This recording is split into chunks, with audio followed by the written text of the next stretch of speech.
What if humanity completely stopped being just the species that discovers life, protects life, or destroys life, and instead, we actually became the authors of nature? I mean, what if we created life completely from scratch, atom by atom, cell by cell? We are literally hurtling toward a moment where we don't just participate in nature anymore, we become the creators of it. And you guys, this isn't science fiction anymore. This is the very real, terrifyingly fast-moving frontier of synthetic biology, and in this explainer, we're diving right into the deep end of it. I want you to just pause and really feel the weight of that question. Because we aren't talking about building a better machine or a faster rocket or even some advanced AI. We're talking about engineering a living being that has absolutely no evolutionary past, no ancient ancestors, no chain of natural selection. A completely engineered origin, born entirely from human ambition and human code. Now, what's really interesting about this slide is that it hits the nail right on the head. Creating artificial life from scratch is not just about biology. It is about power. It is about responsibility. The exact moment we begin to design life itself, we cross the ultimate boundary. It completely reorients how we view our place in the universe. We're suddenly forced to ask if a species that still struggles to manage its own cities, environments, and technologies is truly ready to wield the power of creation. Section 1. The spark of synthetic life. Okay, to really grasp this, we have to pull away from all that grand philosophy for a second and zoom way, way down into the microscopic reality. How does an achievement like this actually begin? Well, it doesn't start with glowing test tubes and mad scientists trying to build a perfect human being. That is far too complex and, frankly, too dangerous. Instead, it starts in these very quiet research facilities, where scientists are asking a much smaller but deeply profound question. What is the absolute bare minimum requirement for something to be considered alive?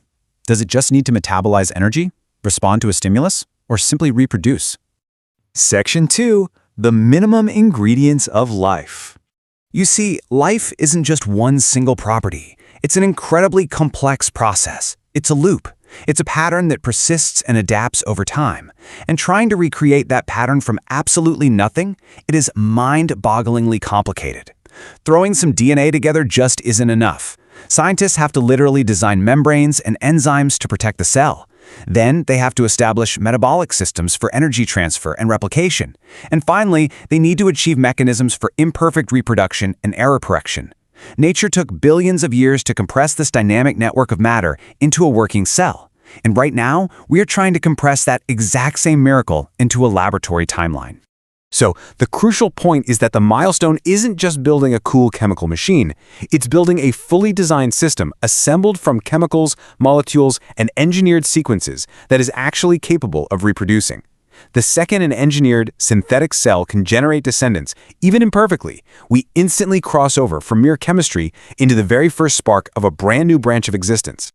Section 3. The explosive global reaction. Just imagine the moment a synthetic cell publicly reproduces for the first time. The global reaction is going to be absolutely explosive. Society will violently split into two camps.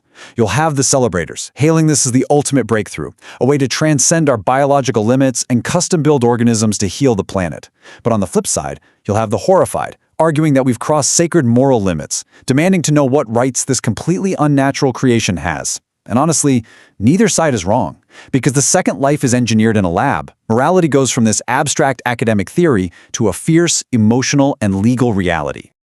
The global ripple effects here would be staggering. Every single major human institution would either panic or pivot. Governments would rush to fund it for strategy or heavily restrict it for national security. International treaties would be drafted overnight. You'd have lawyers fighting in courts over whether a synthetic organism is a piece of patented property or a patient. Militaries would immediately explore it for defense and logistics, and religious leaders would fiercely debate whether this is an act of dangerous human pride or a new, profound form of stewardship. Basically, a world where life is built in a lab means the rules have permanently changed. Okay, let's dive into this next part. Section 4. Scaling up into the bioeconomy. Because let's be real, humanity never just stops at the microscopic level, do we? Once that first synthetic organism exists, there is going to be an overwhelming aggressive push to scale it up for human industry.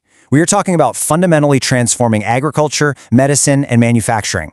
Imagine designing living organisms specifically to produce clean fuel for our energy grid, or organisms built to aggressively absorb carbon for environmental cleanup, or platforms for targeted drug delivery in medicine. Even organisms engineered for extreme survival to help us with space exploration. Living systems would become completely designed, functional resources. Section 5. Scaling up to sentience. Now, this is where the ethical tension ramps up dramatically. If we keep improving these organisms, making them more complex, more adaptable, we eventually hit a terrifying threshold. At what point does a useful, designed organism become a sentient one? Imagine an organism created to clean up toxic waste, but it starts exhibiting behavior we didn't code for. What if it senses a harsh chemical and actively tries to avoid the pain of it? What if it doesn't just react, but it actually remembers? What if this entirely artificial creation begins to recognize patterns in its environment and adapts its behavior to survive better? And then, the ultimate fear. What if it realizes we are trying to control it and it decides to resist? What if this artificial life learns to cooperate with humans? Or what if it fights back? This is deeply, deeply unsettling for us. Humans are super comfortable creating tools, but we are way less comfortable creating minds. A living thing that actually understands its environment is no longer just an object we can turn off with a switch. It is a moral question walking around in a body. We would suddenly, without warning, inherit the role of a parent to a brand new species. Let's move to and see how this builds into Section 6, the best and worst scenarios. Because these organisms won't stay neatly contained in glass boxes forever. Once they're out of the lab, we face two wildly different futures. On one side, you have the beautiful dream of benevolent goals, programmable healing, organisms that purify our drinking water, restore depleted soil, and repair diseased tissue right in our bodies. But on the other side, the terrifying reality of hostile control. Biological power is uniquely difficult to contain. A machine can just be unplugged, but life spreads, it mutates, it evolves. What happens if a synthetic organism disrupts a natural habitat, outcompetes native species, or is intentionally weaponized for sabotage? The technology would aggressively diversify, totally expanding the very meaning of life. We wouldn't just stop at a single, simple synthetic cell. We'd build self-maintaining tissues. Then we'd move to cooperative, engineered colonies of organisms, and eventually, we might even create forms of life with adaptive nervous systems. We would basically be building an entirely new family tree from the bottom up, branching into forms that have never existed on Earth and constantly raising the stakes. Section 7. The ultimate ethical burden.